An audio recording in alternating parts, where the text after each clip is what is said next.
በስመ አብ ወወልድ ወመንፈስ ቅዱስ አሐዱ አምላክ። ተአምረ ኢየሱስ 21ኛ ተአምር። ጌታ ኢየሱስ ከጭቃ አዕዋፍን ሰርቶ እፍ ብሎባቸው እንደበረሩ። ይቅርታው ቸርነቱ ለዘላለሙ በእውነት ለሁላችን ይደረግልንና ጌታችን አምላካችን መድኃኒታችን ኢየሱስ ክርስቶስ ያደረገው ተአምር ይህ ነው።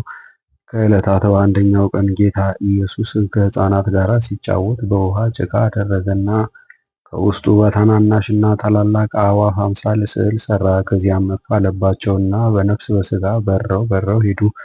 ከእሱ ጋር ይጫወቱ የነበሩ ሕፃናትም እንደሱ ጭቃ ለውሰው የወፍ ምስል ሰሩና ከጧት እስከ ማታ እፍ ሲሉ ዋሉ። እፍ ከማለትም ብዛት የተነሳ ጉሮሯቸው አበጠ። ልጆቹም ሊቅ ሆይ እኛ ፈጽመን እንዲንቀሳቀሱ ማድረግ አልቻልንምና ምን እናድርጋቸው? ብዙ ደከምን።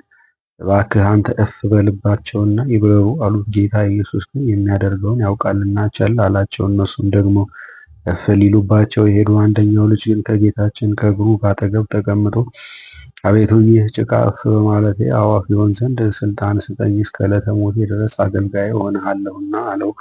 ጌታ ኢየሱስም ሂድና የድንግል ማርያም ልጅ ተነስታችሁ ብረሩ ብሏችኋል ብለህ እፍ በልባቸው አለው። እንደነገረውም ባደረገ ጊዜ ሁሉም ተነስተው በረሩ። ዳግም ጭቃ ለውሶ እፍ ቢል ግን መብረር አልቻሉም። ስለዚህ ያ ልጅ እያለቀሰ ከጓደኞቹ ጋር ወደ ጌታ መጣ። ነገር ግን እሱ ስለተሰወረባቸው አላገኙትም።